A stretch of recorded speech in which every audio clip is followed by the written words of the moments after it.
상당수가 또 MBC 전 현직 임원 출신들이 계십니다. 그러다 보니까 지금 현재 MBC 안에서는 과열 경쟁을 우려하는 소리도 굉장히 높다고 합니다.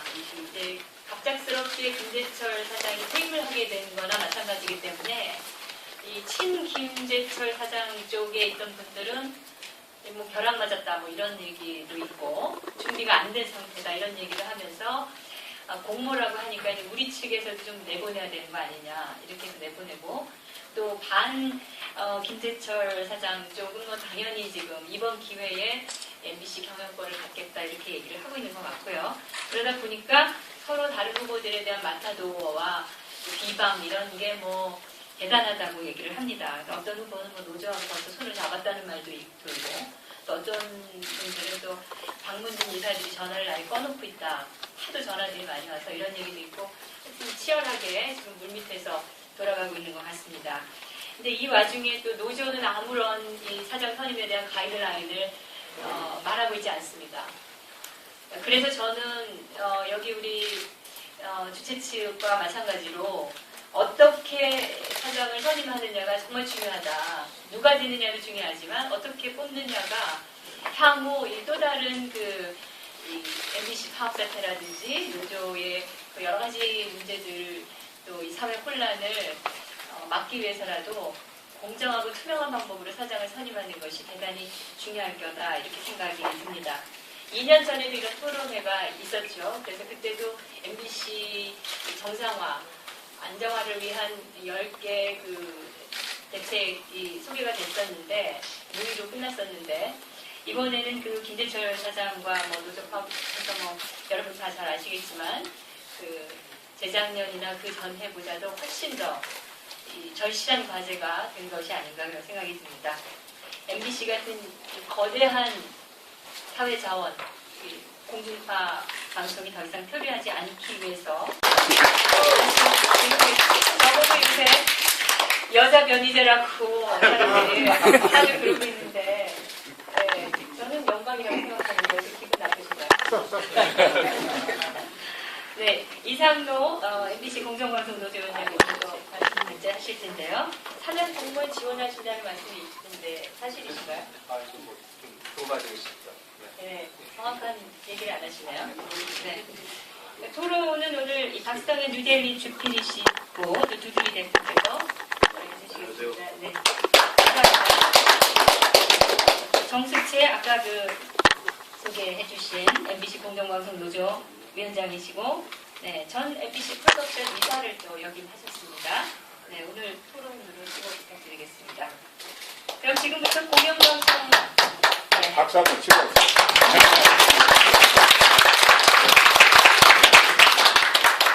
오늘 이 자리에 참석하신 분들께서는 이 관제자분들의 발표를 정말 기다려 들으셨다가 진짜 이 MBC가 국민을 위한 방송으로 거듭나는 많은 앞으로 여러 가지 여론 조성에 힘을 보태주시기를 간곡히 부탁드리겠습니다.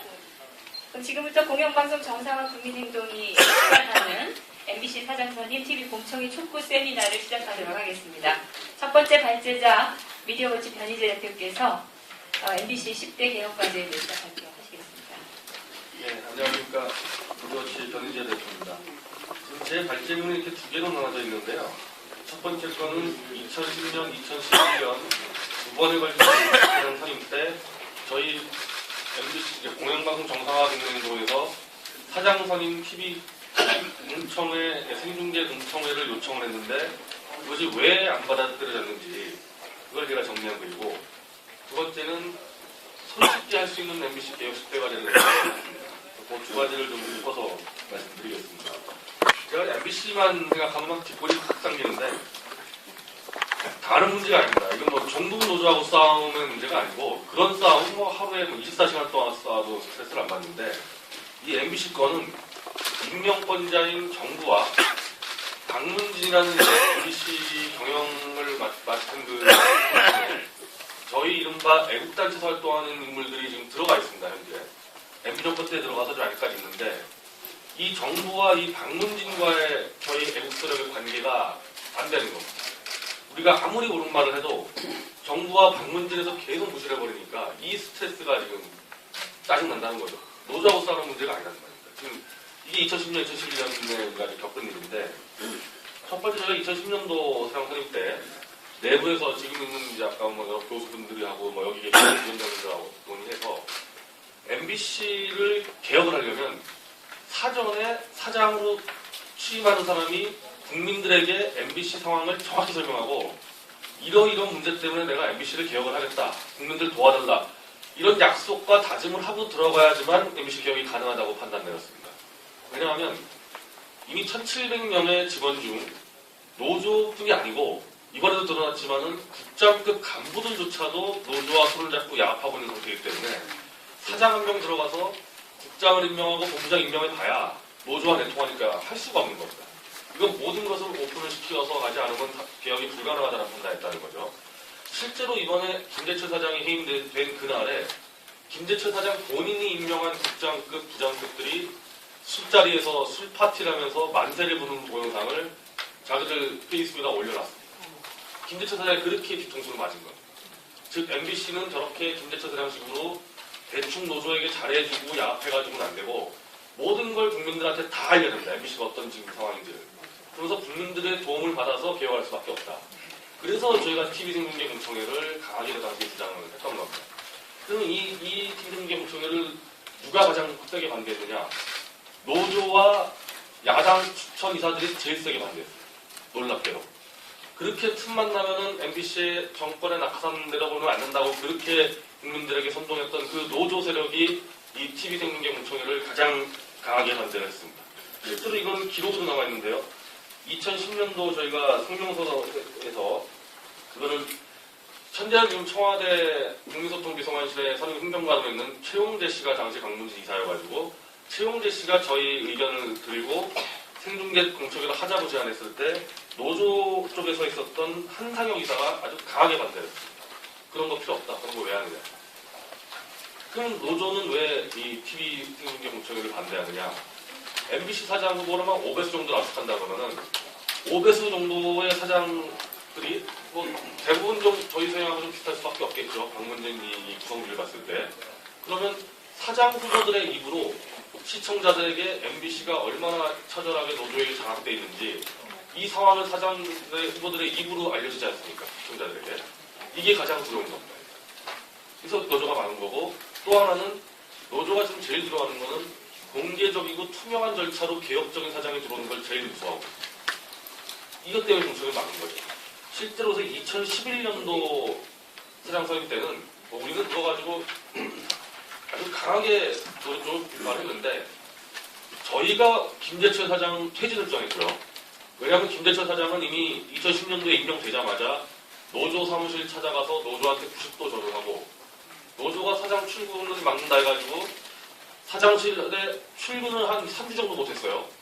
아예 텐트를 치고 거기서 업무를 하고 있던데 전화로 경찰만 부르면은 바로 출근이 가능한데 그걸 출근을 못해가지고 텐트에서 일을 했던 사람. 이런 사람이 어떻게 노조를 개혁하느냐 해가지고 저희는 김재철 사장 퇴진을 주장했고 반대를 했는데 노조 쪽에서 아주 교묘한 방법으로 김재철 사장 연임을 도왔습니다. 김재철 사장이 2011년도 취임해가지고 MBC에 그 이역임이 나왔어요. 이 돈이 한 600푼 나왔는데 이걸 가지고 간부들하고 돈잔치를 했습니다. 보너스 막 주고. 왜냐하면 다음에 사장 선임을 위해서 포섭을 한 거죠. 자, 이거 저희가 보도했습니다. 저희가 보도하고 저희가 단체에서 성명서를 잠입판했습니다. 김재철 사장. 자기 사장 연임해가지고 돈 쓰고 있다. 노조 그거 뻔히 알고도 그거 은폐했습니다. 거기서 입도 안 열었습니다. 실제로 그거는 노조는 2011년도에 김재철 사장 연임을 도왔고 당연하죠. 이미 낙하산으로 찍힌 사장, 노조한테 90도 절하는 사장, 그런 사장이 연임되는 게 가장 좋아하기 때문에 자, 김재철 사장 연임을 도운 다음에 김재철 사장이 이제 연임이 되니까 또 바로 다음 날부터 낙하산 불어나 이렇게 들어가는 겁니다. 저는 이번에도 뭐 비슷한 전략을 쓸 거라고 봅니다. 노조 쪽에서는 어떤 경우든 저희가 지금 얘기하는 사장 선임 절차의 개혁을 방해하면서 밀실 낙하산으로 종객도 유도를 할 겁니다. 이 근거는 간단한데요. 2010년도부터 그렇게 낙하산 비판했으면요. 지금 이미 4년이 지났는데 4년 동안 저희는 계속해서 TV생중계 공청회부터 이제 다양한 사장 선임 개혁 방안 우리가 이번에는 강하게 주장하지 않지만은 독일식 사장 추천위원 제도까지도 다 연구를 해가지고 발표를 해왔습니다. 4년 동안 노조는 단 하나의 사장 선임 절차 개혁을 주장한 바가 없습니다. 이대로 가자는 겁니다. 밀실에서. 이 답답한 건 정부입니다. 정부에게. 제가 정부 쪽 관계자 몇 명 만나서 얘기해보면요. 노조가 그 가장 두려워하는 공개적이고 투명한 절차의 사장 선임 절차에 대해서 관심이 하나도 없습니다. 여전히 또 밀실에서 그냥 대충 자기들 친한 사람들 꽂아가지고 대충 이제 MBC에서 좀 정부 비판하는 보도 나올 것 같으면은 전화해서 좀 막고 이렇게 가려는 게 지금 정부 쪽 사람들의 생각입니다. 이게 노조가 제일 바라는 거고 실제로는 사실상 노조와 임명권자인 정부 방문진이 적대적 공동관계를 갖고 있는 겁니다. 밑에 아마 3페이지를 보면요. 저희가 방문진의 2011년도에 방문진의 TV 승인계 공청회 요청을 정식으로 공문을 보냈습니다. 방문진에다가. 방문진에 저희 애국사역에서 추천한 사람들이 다 들어가 있었는데도 불구하고 여기 대해서 아예 답변도 안 했습니다. 자, 안 하면은 이제 안 하려면은 왜 안 하는지 정도는 저희한테 공문을 줘야 되는데 그것조차 안 하고 실적 밀시에서 딱 찍었습니다. 저희 이번에도 또 똑같은 공문 보냈는데 과연 또 이번에도 방문진이 그렇게 할지 노조도 마찬가지지만은 이미 2010년, 2011년 이 개혁 방안을 우리가 제출했으면은 방문진 이사들 한 일주일에 회의 한 번 하고 월 400만 원 받습니다. 이번에 헌법재판소 이동욱 소장이 문제가 됐던 특수활동비하고 똑같습니다. 그거 영수증 붙여도 안 되는 겁니다. 월 400만 원 받고 그러면 3년 동안 지금 방문진이 제일 중요한 일이 MBC 사장 선임인데 사장 선임 절차 개혁에 대해서 연구선 안 만드는 게 방문진입니다. 그래서 저희가 하도 열받아서 국민 소송을 해가지고 방문진 이사들 월 400 받는 거 다 그냥 손배 청구해버릴 거예요. 그런 계획을 갖고 있습니다. 째째하게 돈 갚아오는 게 아니라 오죽 일을 안 하고 있으면은 우리도 다 동지들이에요. 우리랑 같이 일하는 외국 동지들인데 들어가서 아무것도 안 하고 있는 거예요. 4페이지인데요. MBC 10대 기업 과제인데요. 이것도 2011년도에 저희가 발표한 내용인데 이런 얘기를 수두룩히 많이 합니다. MBC는 노조가 완전히 장악하고 있기 때문에 조심스럽게 가야 된다. 조심스럽게 가자는 얘기는 쉽게 하면 노조하고 타협하겠다는 얘기입니다. MBC는 그른바 미디어 그룹입니다. 계열사가 지금 13개 정도가 되는 미디어 종합 그룹인데 그 MBC를 개혁한다 그러면 MBC에 있는 각 기능들을 다 파악을 해서 바로 잡을 수 있는 것들을 빨리빨리 바로 잡아나가야 되는 겁니다. 그런 식으로 하면서 노조 입지를 줄여야 되는데 김재철 사장과 지금 방문진은요. 제가 제시한 지금 10대 과제 중에서 단 한 가지도 실천 안 했습니다. 제가 10대 과제 설정한 거는 노조를 무력화하기 위해서 각 MBC의 기능들을 정상화시키는 것들입니다. 그러니까 이거를 해야지만 노조로 싸울 수가 있어요. 이걸 해야지만. 근데 이 10가지를 하나도 안 해놓으니까 그리고 이제 와서 이제 임명권자한테는 노조가 너무 막강해가지고 어쩔 수 없습니다. 이렇게 한단 말이죠. 사실상 거짓말이에요. 거짓말. 할 수 있는 걸 안 해놓고 노조를 잡을 수 있는 걸 아무것도 안 해놓고 밀리면서 이제 그런 식으로 한다는 거죠. 제가 간단하게 하나 말씀드릴게요. MBC 시청자위원회가 있습니다. 방송법에 규정된 법정기구예요. 시청자위원회에서 MBC의 프로그램들을 다 조사해서 거짓 조작 보도하면은 MBC 담당자에게 책임을 물을 수가 있고요. 방송통신위에다가 제소를 할 수가 있습니다. 시청자위원회에서 똑바로 된 사람 한 명만 있었으면요. 피디수첩 감옥병도 못합니다. 한 명만 들어가셨어요. 근데 그때 엄기영 사장 시절 때 다 어용 시청자위원들이었기 때문에 그냥 넉넉히 보고 있었죠. 자, 그러면은 2010년도에 김대철 사장 들어왔을 때 시청자위원 어떻게 했냐? 다 자기 친구들 안 쳤어요. 다 자기 친구들 안 치는 거예요. 여기서 한 명이라도 이 MBC 프로그램을 아주 철저하고 날카롭게 잡을 사람 시청자위원 임명만 됐어도 상당히 많이 변하게 돼 있어요. 우리가 2010년도, 2011년도에 애국진영에서 2번에 걸쳐서 3명씩 지원했습니다. 시청자위원. 저까지 지원했어요. 저까지. 저는 이미 20대 때 KBS 시청자위원 2년했기 때문에 원래 시청자위원 한 번 하고 이제 안 하는 게 아니랍니다. 제가 하도 답답해가지고 제가 MBC 시청자위원까지 또 지원했는데 저를 포함한 애국진영 인사들 모조리 탈락시켰습니다. 김대철 사장이. 탈락시킨 이유가 뭐냐? 부담스럽다. 저한테 그렇게 연락이 왔어요. 부담스럽다. 그런 식으로 개혁한다는 거예요. 지금이라도 MBC 시청자위원이 지금 10명이나 그런데요. 15명까지 뽑을 수 있어요. 5명 정도만 제대로 된 사람들, 여기 박세현 주필이나 들어가면요. 거의 절반은 해결돼요. 절반은. 이거를 안 하고 있는 겁니다. 이걸 안 했으니 도대체 프로그램 가지고 뭘 모니터 한다는 거예요. 이것도 10가지를 다 쉬운 것 같아요. 쉬운 것 같아요. 어려운 거 하나도 없습니다. 이거 제가 10가지 해가지고 지난 2011년도에 사장 선임에 응모했던 뭐 박명규 씨나 왔을 때 저한테 뭐라 그랬냐면 너무 쉽지 않냐. 이 쉬운 거를 무슨 이거 가지고 뭐 내세우냐. 그 정도로 제가 쉬운 거를 적어놨는데도 안 한단 말이죠. 자, 이런 것도 있어요. 제가 하나 했을 때. 이제는 반대가 됐지만 MBC에서요. 이 메인 뉴스에 항상 MBC는 20대 미혼 여성을 앉히고 50대 유부남을 앉혀가지고 나이 30살 차이를 냅니다. 완전히 부녀지간에 이제 뉴스를 바뀌었는데 원래 백지연 앵커를 처음 쓴 것도 MBC고 이 구도를 만든 게 MBC예요.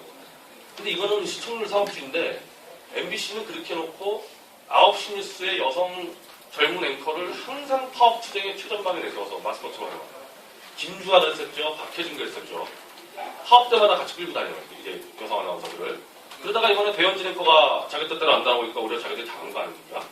근데 저는 그래서 김대철 사장한테 그때 뭘 주문했냐면은 미국식으로 다 나이 40대 이상의 좀 경험되고 뉴스 경험된 분이가 예를 들면 지금 정용 씨 정도 경험되는 분이 9시 뉴스를 해야 되는 거예요. 어린 20대에서 맞춰보니까 이걸 가지고 노조가 뒤에서 장악을 해가지고 자꾸 파업 마스코트를 써먹거든요. 그럼 나는 고용방송에서 파업을 떠나서 명백한 남녀차별이거든요. 지금 이거는 KBS나 MBC가 바꿔줘야 되는데 이것도 안 바꿨다는 거죠.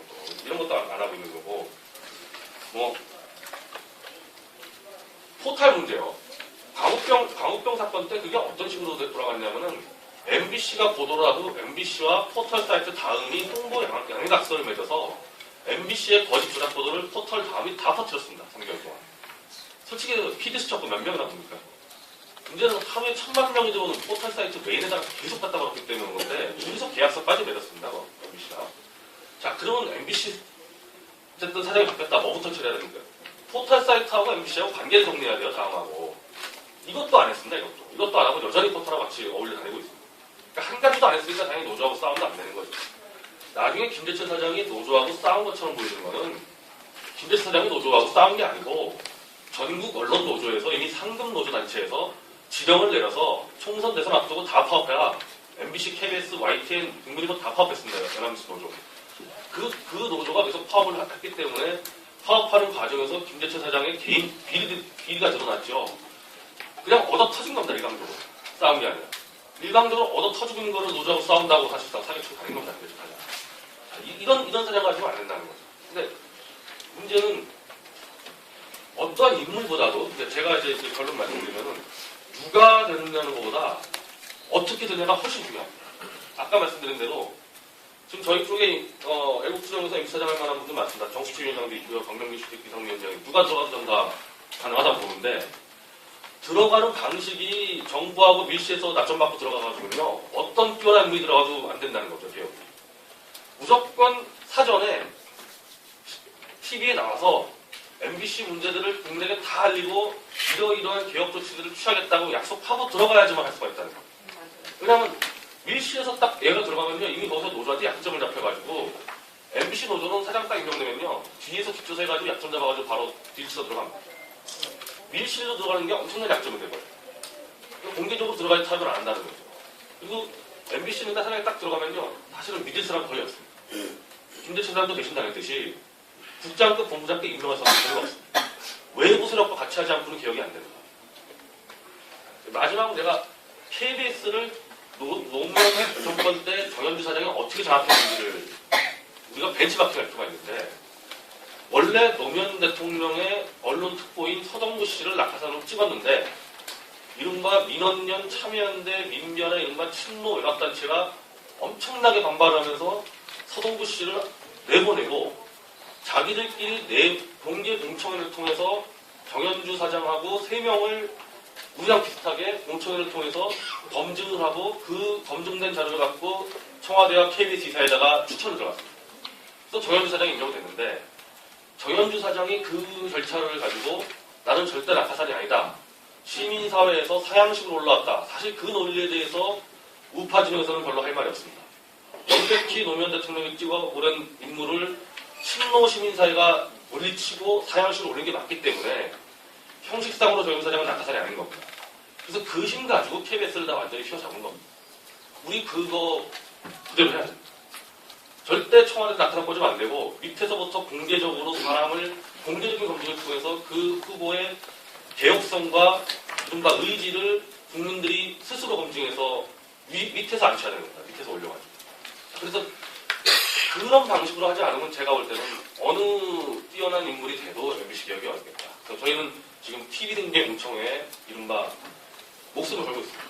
그리고 저는 개인적으로 이번에 임명하는 것마저도 또다시 MB 정권하고 똑같이 밀실에서 낙하사는 것 어쩌고저쩌고 하면요. 그냥 MBC 그냥 잊어버리려고. 계속 이 스트레스를 받으면서 살 이유가 없어요. 그냥 MBC 그냥 잊어버리는 거예요. 저는 그런 생각 발제해서 말씀드립니다. 두 번째 발제는 이상로 위원장님께서 MBC 사장 선임 TV 공청의 필요성에 대해서 발제하시겠습니다. 잘난 체를 좀 할게요. 저는 파리 특파원을 했고 우리나라에서 책을 10권을 쓴 사람입니다. 그리고 책을 10권을 써서 선배들에게 그렇게 보여주고 뭐 다 했는데 별로 수가 안 좋아하세요. 다른 분들은 외부 사람들은 좋아하는데 그 내부에서는 별로 반응이 그래서 아 이게 사회구나 라고. 아까 우리 방송에 나와서 이렇게 게스트로 나와서 하시다가 한 7개월 만에 대단히 섭섭하시다라고 했는데 글쎄요. 수십 년 동안 MBC에 물 먹은 사람보다 더 섭섭한 사람이 있을까요? 우리 MBC 시스템이 공정한 절차가 없는 시스템이에요. 그렇게 된 이유는 노동조합 때문에 그렇습니다. 우리나라에 지금 세 개의 공영방송, 공중파, 지상파 방송은 세 개의 시스템이 있습니다. 공영, 1공영, 1민영, 1노영이 있습니다. 1공영은 KBS겠죠. 민영은 SBS입니다. 노영은 당연히 MBC지요. 근데 저는 솔직하게 말합니다. 근데 우리 MBC 노동조합은 노영 방송이라고 굉장히 싫어해요. 장난 아니라는 겁니다. 굉장히 싫어해요. 그런데 왜 MBC가 노영 방송인가를 말씀드리면 여러분 아마 자꾸 놀라실 겁니다. MBC 노동조합은 방송 내용에 대하여 가집할 수 있는 권한을 갖고 있습니다. 방송을 보고 있다가 아, 저 방송이 마음에 안 들어. 아, 저 사람, 자기들이 생각하고 있는 이념과 달라. 그러면 회의를 수집합니다. 그래서 그 사람에게 자료를 갖고 와라. 그 다음에 사장에게 저 사람을 문책하라라고 요구할 수 있는 권한이 있습니다. 여러분 한번 후배들에게 불려가서 프로그램 왜 이렇게 많이 나고 닥달을 당해 보십시오. 어떤 사람도 자기가 소신 있게 프로그램을 만들어서는 못 씁니다. 또 하나, 우리 MBC 노동조합은 본부장, 사장을 제외한 부사장에서부터 말단 부장님까지 노동조합을 탄핵할 수 있는 권리를 갖고 있습니다. 자기들이 회의에서 과반수를 넘어서 저 사람 끌어들이십시오라고 하면 사장이 내려야 돼요. 그러니까 방송의 내용과 인사권에 대하여 절대적인 파워를 갖고 있는데 누가 자신의 소재에 따라서 방송하겠습니까? 저는 MBC 노동조합은 제가 노영 방송이 아니라고 하지만 방송의 내용과 인사권을 쥐고 있는데 그것이 노동조합이 경영을 안 한다고 얘기할 수 있습니까? 저는 노영방송도 한번 해볼 만한 제도라고 생각합니다. 왜냐하면 우리가 공영방송의 모범으로 알고 있는 BBC도 끊임없이 공정성 시비를 벌이고 있습니다. 따라서 한번 노동조합이 운영하는 공영방송도 실험해볼 만한 가치가 있었다는 겁니다. 그러나 지금 한 20여 년간 우리가 노영방송을 운영해본 결과 최악의 시스템이 노영방송 시스템이라는 겁니다. 그렇다면 시스템을 바꿔야죠. 시스템을 바꿔야 합니다. 제가 제안하는 시스템은 우리 지금은 프로그램이 폐지됐습니다만 우리 문화방송에서 매우 인기가 높았던 프로그램 중에 뭐라 그러는데 나는 가수다라는 프로그램이 있었습니다. 뭐 한참 이렇게 오면서 타협을 했죠. 프로듀서가 가수들과 타협을 하는 겁니다. 뭐냐면 가수들의 편의를 봐주는 거예요. 여러분 가수는요. 지금까지 가수는 힘이 굉장히 셌습니다. 내가 마음대로 하는 거예요. 내가 부르고 싶은 대로 부르고 그리고 청중이나 그 다음에 시청자들은 내가 부르면 당신들은 듣거나 박수 치거나 그렇게 하는 겁니다. 왜? 방송의 주인인 시청자, 청취자가 파워를 갖지 못했기 때문이죠. 하지만 나는 가수다 시스템은 그것을 바꾸는 아주 획기적인 방송 프로그램뿐만 아니라 우리나라 인사 시스템에 커다란 변화를 줄 수 있는 매우 모범적인 프로그램이었다는 겁니다. 여기서 구체적으로 사람의 이름을 논한 것은 조금 올바른 일은 아니지만 그래도 우리끼리니까 우리가 기라상 같은 가수라고 할 수 있는 인순이 씨, 김건모 씨도 가차없이 떨어졌어요. 우리가 그런 훌륭한 가수들을 이렇게 우리 프로그램에 초대할 때는 좀 사정하는 편인데 우리가 좀 와달라고. 하지만 그거는 우리 프로듀서와 그 가수 사이의 문제이지 시청자와 그리고 거의 관중 청중 평가단의 문제는 아니라는 겁니다. 이 사람들은 자기가 보고 그날 참석해서 저 사람이 날 감동시키느냐 안 시키느냐 오직 그거 하나입니다. 우리가 이 얘기하는 백도 필요 없고 무슨 연출도 필요 없고 아무것도 필요 없습니다. 즉 그날 그 사람이 가지고 있는 실력이 사람들을 감동시켰느냐 못 시켰느냐 하는 그것만이 중요하다는 겁니다. 나는 가수다의 주요 시청자가 제가 그때 기억하기로는 중년 남성이었다고 하는 걸 알고 있습니다. 그리고 중년 남성들은 그때 한참 인기가 좋았을 때는 일요일날 저녁에 5시면 전부 집으로 들어가서 봤다는 겁니다. 왜냐하면 저도 프로그램을 굉장히 MBC의 한 구성원이지만 나는 가수다 프로그램을 굉장히 좋아했습니다. 그 이유는 뭐냐면 두 가지입니다. 절대적인 권력을 갖고 있다고 생각하는 그 가수들, 그러니까 인기가 있는 사람은 권력이 있자 인기도 거의 파워 아니겠습니까? 근데 그런 사람이 노래를 부르면서 부들부들 떠는 거예요. 맞아요. 막 떨어요. 어떻게 하면 내가 저 사람들을 감동시킬까? 내가 떨어지면 오히려 그런 사람일수록 지금까지 절대적인 연예 파워를 행사해왔던 사람일수록 떨어지면 더 창피한 거 아니에요, 그죠? 그러니까 그런 사람이 더 떠는 겁니다. 그러니까 우리가 시청자가 보기에 저런 기라성 같은 가수들이 어떻게 하면 시청자를 감동시킬 것인가를 연구하는 겁니다. 그럼 매우 이제는 이 주객이 전도됐죠, 파워가. 그런 또 하나는 이 심사 시스템인 겁니다. 심사위원이 우리 MBC가 아닙니다. 그리고 MBC가 생각하는 여러 이 자문위원들을 했지만 그 사람들이 투표권이 없어요. 오직 갖고 있는 사람은 투표권을 갖고 있는 사람은 청중평가단 500명입니다. 거기서 한 표라도 더 얻는 사람이 다음 단계에 올라가는 거. 그렇지 못한 사람은 떨어지는 거죠. 여기에는 아까 말씀드렸듯이 연출, 인연, 학연, 정치력 이런 거 전혀 없습니다. 오직 실력 하나라는 거예요. 그러면 왜 우리나라 중년 남성들이 나는 가수대에 여러 번 했는가? 보면서 이런 생각을 하는 겁니다. 만약에 내가 하고 있는 분야, 예를 들면 나는 노래가 아니고 내가 하고 있는 분야, 예를 들면 다른 사람들은 이제 운전을 한다든가, 운전 기술로 내가 장관이 될 수, 운전 장관이 있다면 운전 기술을 한번 테스트하면 내가 장관이 될 수 있을 텐데 라고 모든 사람들이 다 생각했다는 겁니다.